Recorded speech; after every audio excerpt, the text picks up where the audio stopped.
Pascal Bourgault nous rejoint maintenant pour la chronique culture. On parle de cinéma belge avec ce documentaire « Mon nom est Clitoris ».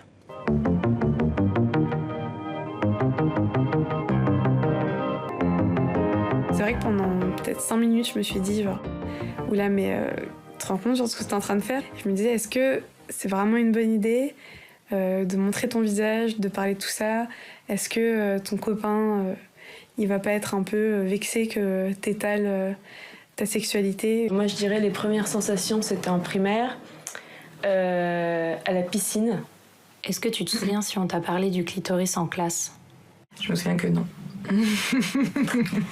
Il est grand en fait. Genre ça vient jusque là, je crois.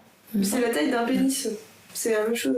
C'est la taille d'un pénis. Ouais, qu'on a à l'intérieur. 11 cm. Enfin 11 d'un petit pénis. Quoi? Je sais On pas. le sous-estime complètement. Ouais. Mais non.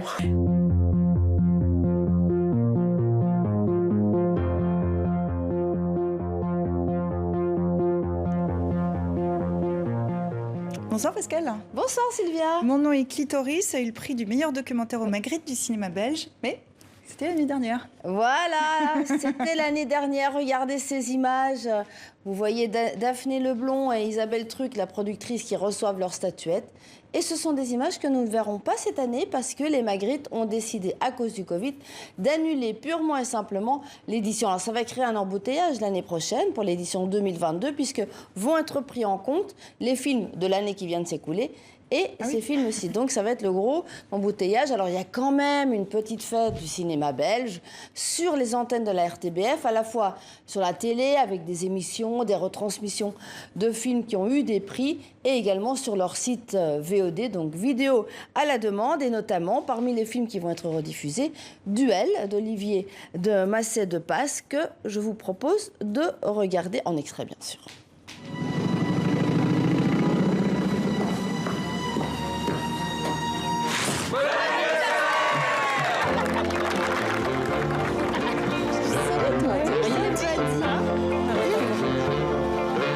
Alice, qu'est-ce qui se passe?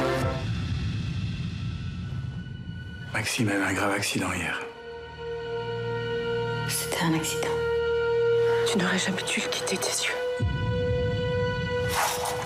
Elle me fait peur cette fois.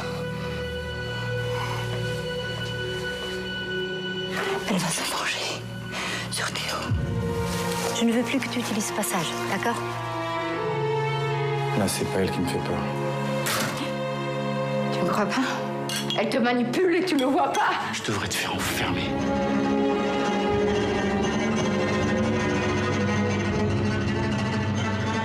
Tu perds complètement le sens de la réalité.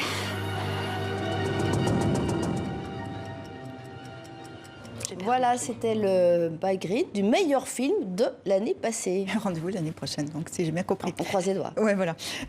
On va voir que voilà, il faut s'adapter à la période, il faut se réinventer. Ce mot, on l'entend. Il y a un festival de cinéma qui a trouvé une formule originale, c'est à Göteborg, en Suède. Alors, les Suédois ont décidé de décliner de manière très, très radicale le confinement et la distanciation sociale puisqu'ils organisent leur festival sur une île déserte avec une seule festivalière. Alors, qui est cette festivalière et comment elle a été choisie? Je vous propose de regarder ce reportage. Annulé pour cause de Covid, le Festival du film de Göteborg invente un nouveau concept, un festival confiné sur une île déserte. Voici sa seule spectatrice officielle. Elle s'appelle Lisa Enroth. Elle a été choisie parmi 12 000 candidats dans le monde entier. Nous avons choisi Lisa parce que c'est une grande amoureuse du cinéma. Il est très important pour nous que le lauréat apprécie les films que nous avons tant aimés et que nous avons décidé de programmer au festival. Nous l'avons aussi choisi pour son engagement l'année dernière en première ligne contre la Covid-19. Lisa est infirmière. Elle s'est vraiment investie auprès des patients et cela nous semblait un critère de choix important. Lisa va passer une semaine seule sur cette île déserte à regarder les 70 films de la sélection suédoise dans cette salle de projection exceptionnelle installée au sommet du phare avec une vue imprenable sur la mer. Ravie, l'infirmière se réjouit de cette escapade cinématographique après une année Covid très stressante. Nous avons eu beaucoup de cas de Covid cette année à l'hôpital de Skövde. Chaque patient admis à l'hôpital est passé par le service des urgences, puis je me suis occupée des cas les plus graves dans le service des soins intensifs où je travaille. Après chaque séance, dans la maison du gardien du phare, convertie en hôtel, Lisa tiendra un journal de bord pour partager ses impressions avec les autres cinéphiles privés de festival. Et alors Sylvia, les Suédois n'ont peur de rien, puisque le festival a aussi lieu en présentiel, comme on dit, dans 2 endroits à Göteborg, un cinéma et un stade de hockey, mais de nouveau avec un spectateur à la fois. Oui, c'est spécial. Alors ceux qui ne sont pas chanceux, eh bien ils ont toujours leur fauteuil et évidemment le festival en ligne, ça se fait partout. C'est une chance aussi. Du coup, on a envie de se demander ce que le Festival de Cannes a inventé pour cette année.